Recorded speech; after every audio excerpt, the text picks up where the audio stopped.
The latest on the recount fight in Pennsylvania at noon. Monday just got better because The View is live. Trump's bad call? Was his call with Taiwan a dangerous mistake? And does he need to quit the Twitter tantrums about SNL? Another great retweet. And Steve Harvey's hitting the Hot Topics table. Plus, Oscar winner Helen Mirren. And View Your Deals, transforming you into this season's hottest item. We partnered with vendors for half-off beauty products that'll make you glam for the holidays. Let's fire up Hot Topics with Whoopi, Sunny Hostin, Joy Behar, Sarah Haynes, and Jedediah Bila. Now, let's get things started.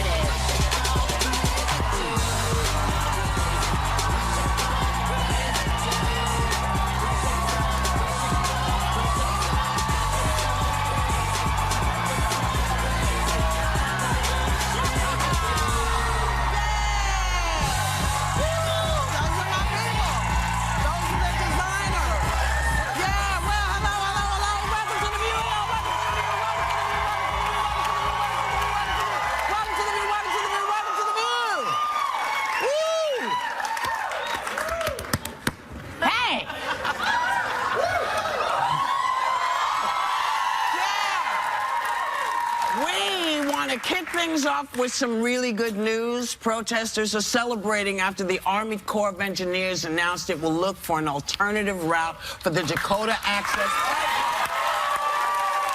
But don't pop the champagne just yet, because the company behind the pipeline, which President-elect Trump supports, claims they fully intend to complete the pipeline without rerouting it. So this probably isn't over. But, you know, it was rerouted originally from Bismarck because it was too close to water sources. This is the same issue that's happening on the Native American land. It's too close to people's water sources. So why you think they just can't just put it where it's not going to mess stuff up? Why? I don't know. Why?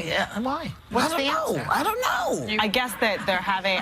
this was approved in federal court, remember, so it's not over. I think it does speak to the power of protest, because everyone always feels like, oh, I protest and nothing happens. Well, this is a case when the whole country came together, really. This wasn't just about Native Americans. This was about everyone saying, you know what, politicians, it's not your drinking water, it's their drinking water, and it could be my drinking water tomorrow. So everyone stood together, and I think that speaks to the power of protest. But I think honestly, I think they could reroute it. I think it's easy to put it here, and the bottom line is a lot of politicians just don't care.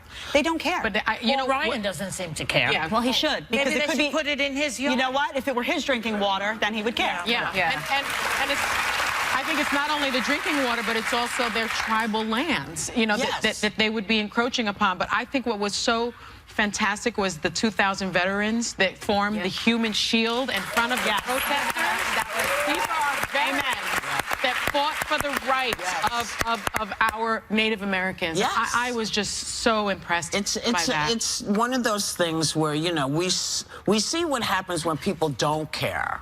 We saw what happened in Flint, Michigan with the water situation. And it's horrendous. And the amazing thing is that what the politicians, whether they're old politicians, new politicians, all of y'all better understand that, yeah, we got a new president and everything, but the people, they don't want you messing with their food and their water. They want to be protected. So, you know, we know business says we don't want the EPA. The people want the EPA because that's the only thing that protects us. You know?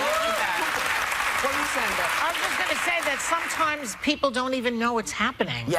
You know, like in Flint. I mean, even when they complained, they didn't fix it. So that's what's frightening about it. It's like they could be tainting your water and you don't even know it. So you have to make sure your leaders are held accountable and that you don't have idiots there in those positions. Well, and what Jed said about the power of protest, I think the big factor here between Flint and this was the voice. And the people of Flint didn't have a voice. That's right. So I think staying informed as these decisions are being made, because people were making those decisions, knew there was a problem in Flint and continued. So when people get involved and say, this is what's going on, I'm aware and informed, you can make a difference. And you know, the power of social media, make sure if you're not getting what you need and there's a problem like there was in Flint, tweet it, Make sure you get to all the folks in the media, send it out, because the only way you're going to get help is if you make sure that you're the squeaky wheel. Yeah, the problem with social media, though, to me, is like I'm frightened of social media because it's being misused all over the place. I mean, look at this whole situation with this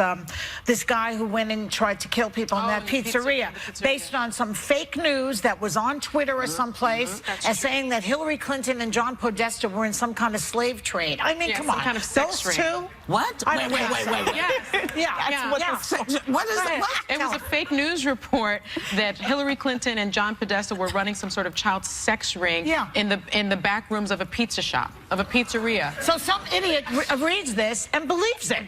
And then goes and tries to kill people. And by the way, I think this is correct, and correct me if I'm wrong, one of Trump's appointees for national security retweeted some of that fake news. Am I right, Jen? I don't know. That general, I actually don't know that. The general's son. The general's son. The retweeted. One who's been appointed by Trump. His son retweeted this exact thing as if it's true. Joy, the emphasis of your story when you said there's some idiot that did this, it's not social media, it's the idiot. Because someone that takes a news headline and then goes in to like shoot up a place, that's a crazy person. People do it. People do it a lot. There's fake news on both sides. Someone told me, like, even on Trump to his side, that someone had tweeted, or I don't know, they put it someplace, that he had said years ago that people who vote Republican are the biggest idiots. Okay, that happens to be a fake statement. That hurt him, possibly. Not enough, apparently.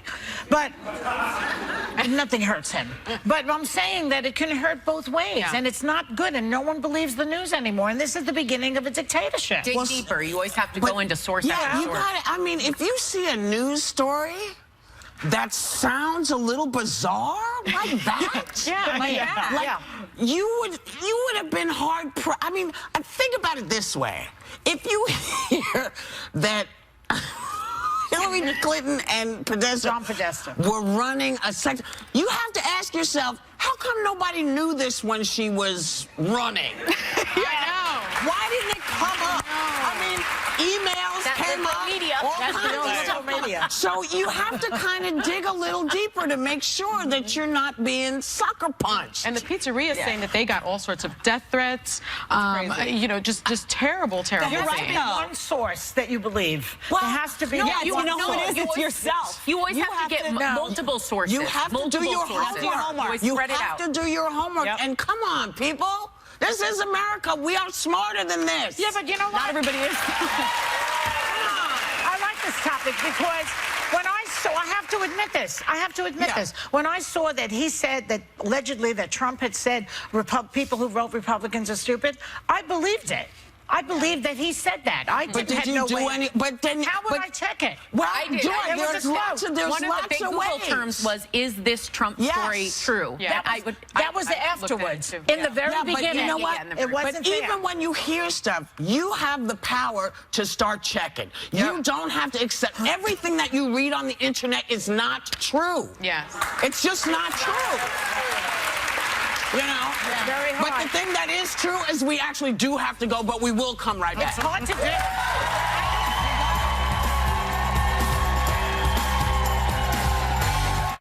So Sunny got real about her relationship. My husband, there was someone at work. She would bake for him all the time. What? Bake. And one day he came home with this pineapple upside down cake.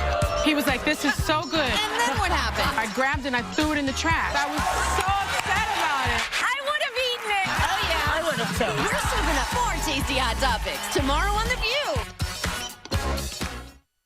We partnered with vendors for half-off beauty products that'll make you sizzle this season.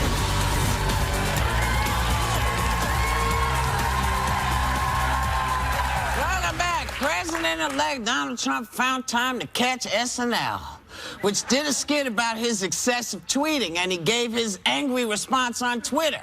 Says, just tried watching Saturday Night Live, unwatchable, totally biased, not funny. And the Baldwin impression just can't get any worse. Sad. I guess he hadn't figured out that they've done this with every president, and they're not going to stop just because. And why are you watching if it bothers you so much? Why do you keep watching? I know, he can't help it. Because it's about him. What I loved was Alec Baldwin's response to Donald Trump's tweet, which was, release your tax returns and I'll stop impersonating you. Psychology 101, this is blowing my mind. He's so annoyed by it.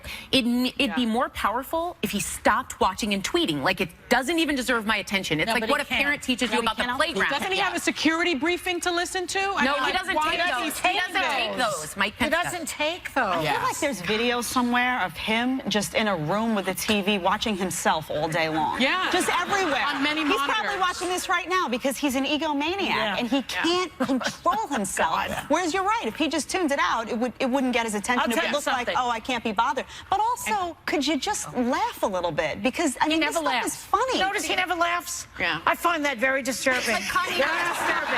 Person doesn't laugh. I'm very upset by that. By the way, Alec Baldwin will lose this bet because he will never show those tax returns. Ever. He would like to put Alec Baldwin in prison, as a matter of fact. I'm sure. And why would he show And them? they make fun of you guys every year on this show. Don't they do the View sketch? Oh, yeah. It's, you know, they do. But, you know, listen, Donald, you need to pay attention to some other things. There are, you know, people have questions about their taxes and how they're going to go up, how, you know, the middle class is getting a 2% cut in their taxes, yet the people who are really, really wealthy are getting a 15% cut. That's something you could be tweeting about. You could be tweeting about the fact that, you know, if you are someone who is a single parent with 2 or 3 kids, your taxes are going up. Yeah.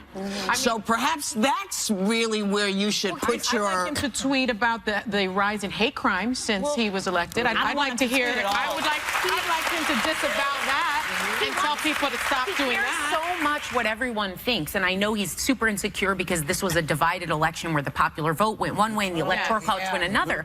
What would be most powerful is he just showed us. Quit telling us. Make people love you in what you do. Yeah. Like, actually take action. Well, that's why he's going around. But isn't that why he's going around the country saying, look, I got you these jobs. You mean the 1,000 jobs that he sent as opposed to, what is it, 2,000 are going away? He didn't say, you know, they're not staying here. 1,000 jobs are staying here, but the rest of those jobs are going to Mexico. are going to Mexico. Well, he also threatened the company. Right. And he bribed the company. He's giving them huge tax breaks, and he threatened them with not giving them this other deal with something about armaments. Well, he's also threatening companies that if they leave the country that they'll face higher taxes, which, by the way, is not limited government that you ran on. Limited government means that you don't do things that are like he's not doing a lot of stuff that he ran on. He's who elected him. But also, they don't know that yet. Get off Twitter. I mean, it's time to get off Twitter and get to work. And this started out by saying, stay off Twitter and do your job. Stay off Twitter. Let us tweet. Let us do this. You do yours. We'll be right back. Hey, listen, I'm on The View today to discuss some of the secrets to success in my new book, Jump. It'll help the ladies out, but then ladies really don't need it. It'll help Biggie. We have it together.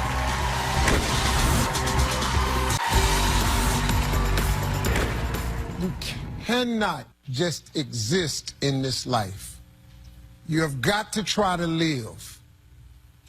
If you're waking up thinking that there's got to be more to your life than it is, man, believe that it is. Believe in your heart of hearts that it is. But to get to that life, you're going to have to jump. So when Steve Harvey went off script after taping a Family Feud earlier this year, his staff was so blown away, they posted it on social media. After 60 million people watched it, Steve expanded on that inspirational moment into his brand new book called Jump. Take a leap of faith to achieve your life of abundance. Please welcome the man behind Jump, the fabulous Steve Harvey.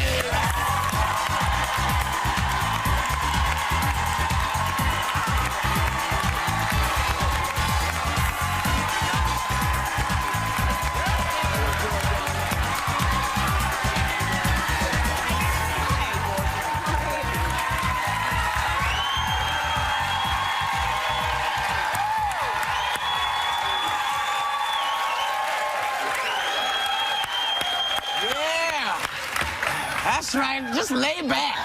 The View. So, Steve,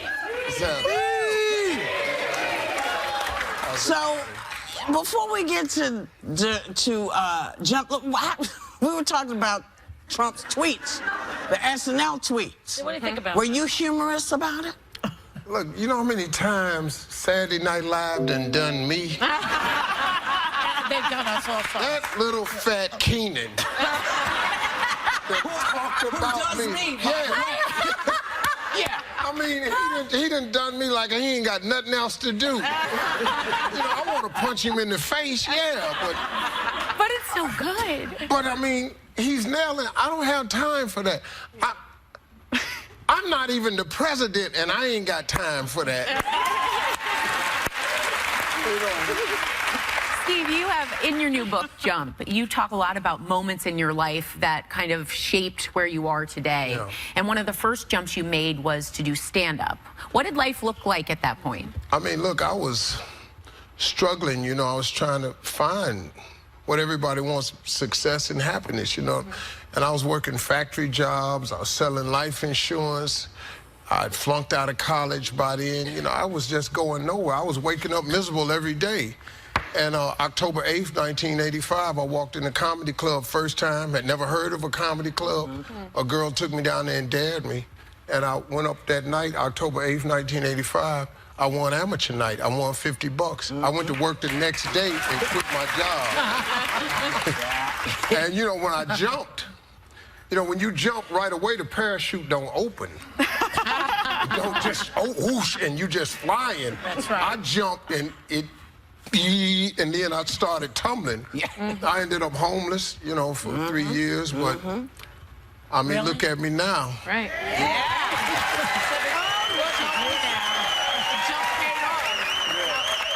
I'm only bringing this up because you bring it up in your book. That controversial moment in 2015 when you were hosting the Miss Universe pageant and you named the wrong... Yeah, we got footage. We don't play. Oh, you got the actual We got the actual clip. You didn't talk about it, though, a lot after it happened. Why bring it up again in the book? Well, I didn't talk about it then because I knew what really the cost of it was. You know, I'm a really bright guy. You know, I did that whole show perfect, then I get to the end and I blow it. I'm not an idiot. I read the teleprompter. I read the card in the order, and I got an IBF in my ear. I got people telling me what to say and when to say it. I said it. I told you to say that. I went back in the back. Great job, Steve. Set up for the close. And then 4 minutes have gone by. We said the wrong name. I made the decision to go back out there.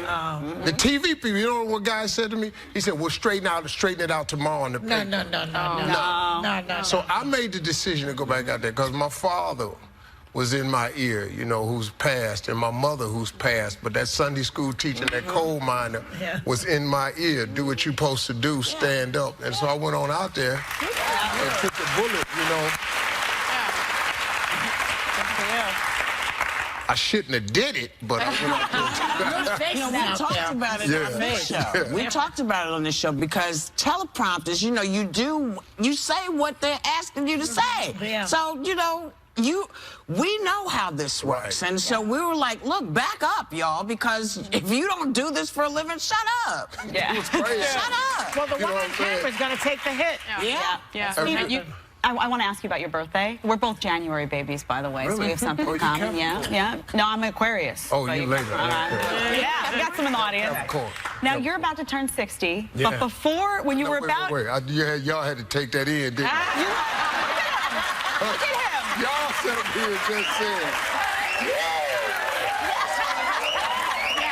He's so fly.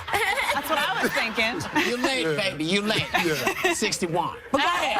Oh, you good? Wow. When you were about to turn 50, though, you made a bunch of changes in your life, and you talked about that. Why then, and what did you do? I mean, 50, you know, I look at everything, you know, if you keep doing what you've been doing, you're going to keep getting what you've been getting. So at 50, I said, I'm going to lose a little weight. I'm going to shave my hair, which I was tired of cutting. And then my suits went through a miraculous change. What'd you do with your suits? Well, I trimmed, see, my wife used to have, my wife changed my suits, actually. She said, you know, I love you, Steve, but I'm really, you know what? You're not a pimp.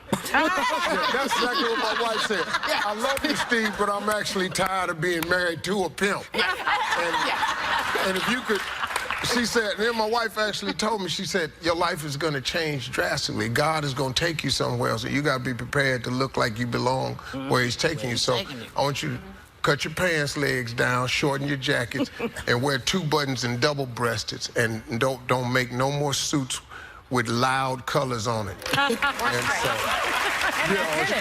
wow. And that chick right there was behind that. She's beautiful. She's beautiful. Yeah, she's been behind my whole ride. And she's smart, because let me tell you, this is hot right here. When you came out, I saw that little polka dot touch. I didn't miss that. The audience didn't miss that. She said, well, a little is enough. Yeah. Just do a little. Don't do too much. Right. I didn't believe in that. I like, pow, put it in your face. Wear it. No, yellow. less is more. Less is more. Yeah, that's what she said. Yeah. I didn't believe that. Now, the other thing you're doing a special... Less money is not more. No, that's right. So tonight you're doing a Showtime special at the live at the Apollo. It airs tonight, man. It's a 2-hour special. We just finished shooting. You know, a lot of people back in the day, remember that show was on the air, they could not get on. A lot of people couldn't get on that show. And Harlem has changed. Yes. Because it's now white. The audience, yes. The audience was almost 50-50 at the Apollo Theater. And I hadn't been there in 20 years, man. So I walked out in the crowd and I went, this is the wrong building. But they knew what to do. No, the Harlem people still control it. When it's time to boo, you have to go.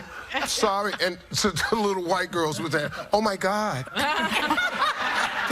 They're booing. Yeah. Give them a chance. No, ain't no chance. They used to pull them off the stage. Ain't no chance. Oh, my God.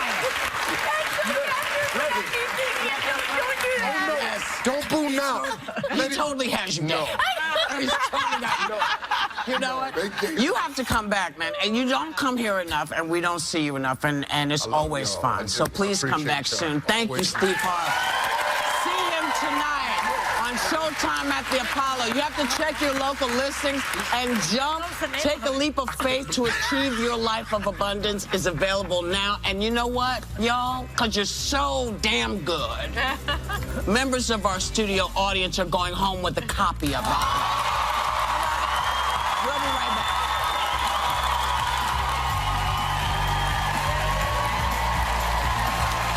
How did Oscar winner Helen Mirren totally shut down an interview that turned sexist? She's telling the ladies next.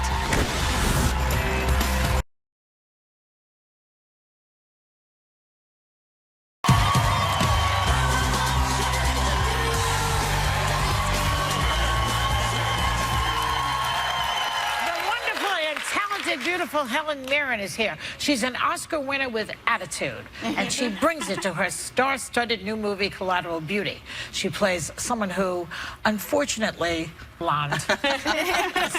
He calls me an elderly woman in the movie. I was so insulted. Oh, how awful. Yes. Who knew death would be an elderly woman? I hate that. But your new movie is called Collateral Beauty. Yes. It has an all-star cast. You've got Kate Winslet, Will Smith. We just saw Edward Norton. Amazing cast. Keira Knightley. And all the girls are Brits. They're all the women are Brits. Amazing. Naomi Harris was brilliant. Oh my God. Fantastic. Kate Winslet, who I love, is brilliant. All the Kates are great, too.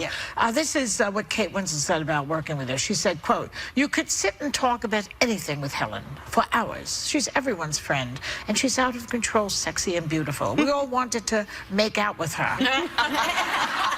What do you think of that? That's naughty Kate.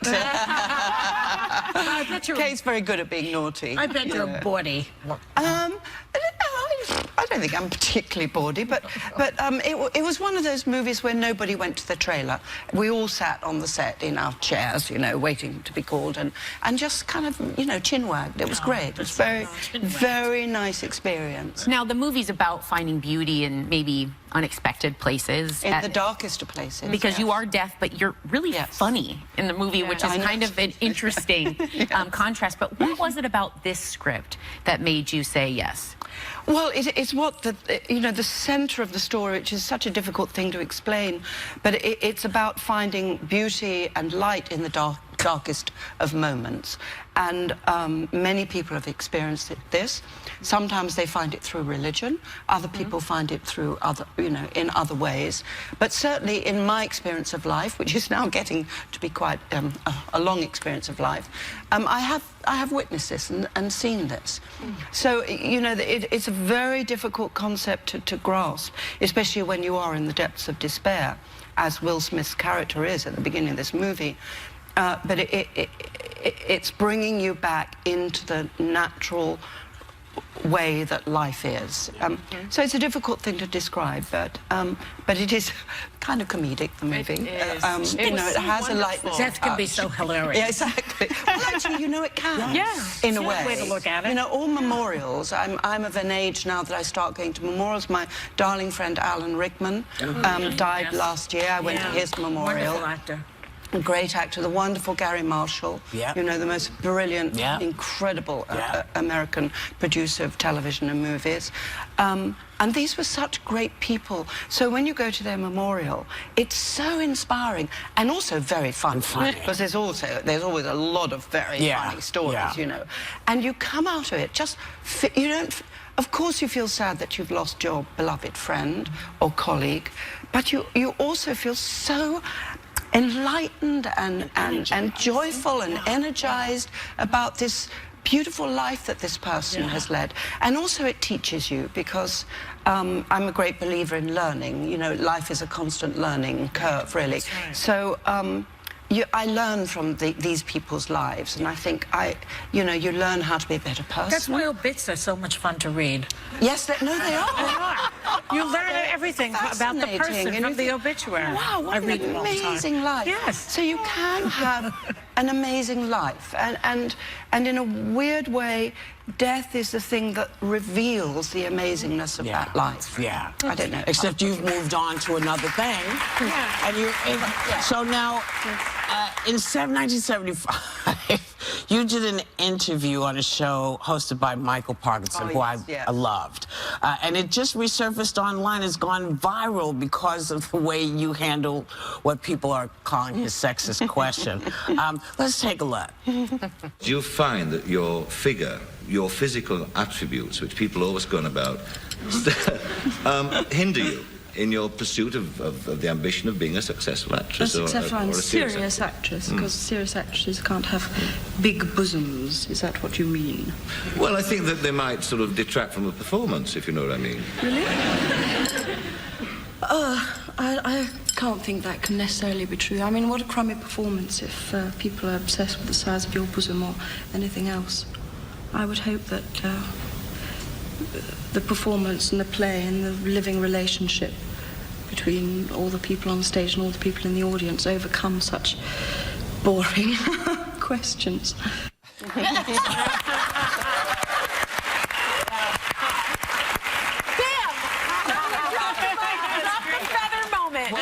I think she wanted to whip him with that feather. But it was the first chat she ever did. And I had ever it done. wasn't for where you were in England, that was not an unusual question, just one of those questions that come out of nowhere. No, it wasn't.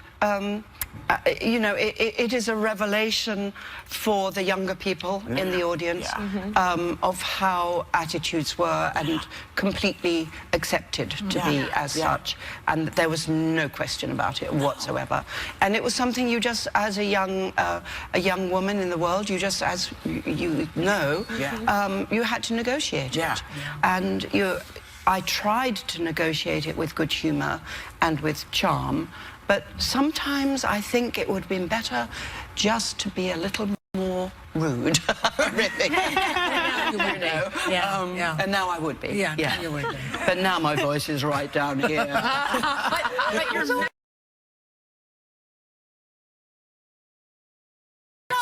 received in that. That was amazing. Brilliantly. Michael got it. Oh, yeah. We love seeing you. Come anytime you want. Thank you so much. We love you. Our thanks to Helen Mirren.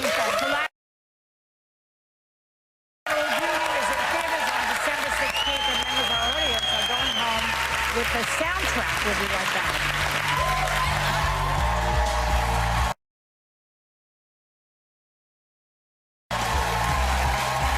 Hey everybody, Greta here. So View Your Deal is glamming you up for the holidays with the best beauty products of the season and the best way to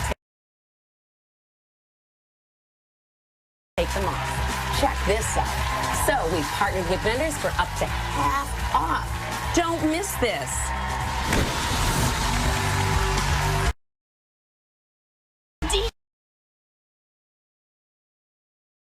Can't miss The View. This week on ABC.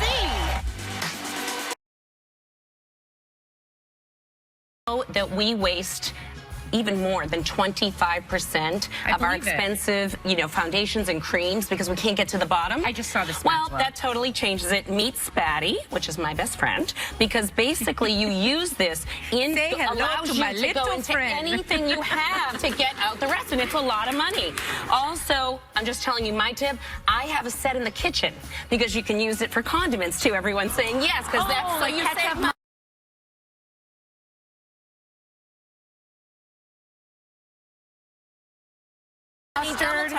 This, you actually get 4 Spatty in this deal, so you can split it up, do one as a stocking stuffer, keep one for yourself, or give them as gifts. This is so cute. All right, so the original price on these is $22. It ruins it. It does. It changes the consistency. This is the way to go. Okay. Next one you're going to love with has a cult following, Meet Makeup Eraser. That's right, take one. Okay. So cute. So this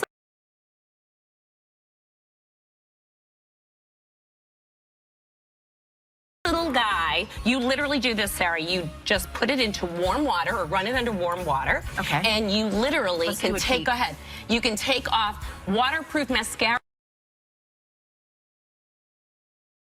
machine wash, and that's it. So it's incredible. This is a cult. So it replaces disposable wipes, and you don't have to buy those anymore if you don't want to. Eco. Yeah, it's just really cool to have. So great for home office travel. The original on this is $12 to $40. Deal today, $6 to $20, depending if you buy a single or a 4-pack. Oh,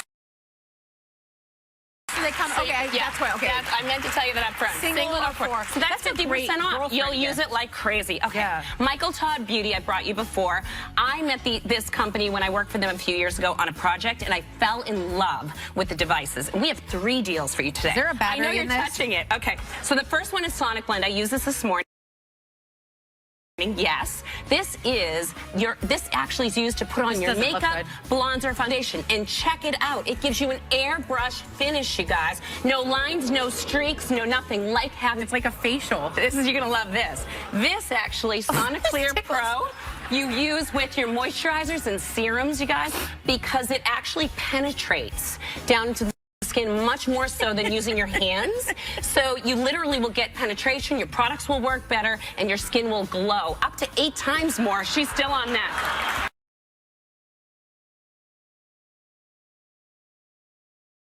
Also, and your other one. Don't forget the price. Sonic Clear Pro, you gotta have to watch and cleanse. Original price on these, $99 to $149. Today's deal, $45 to $58. Oh my God. Kericone MD. This is an amazing skincare line. Super huge fan following. This line is made by a doctor that literally it's dermatologist based, and it's award-winning results because basically it's all based on his science.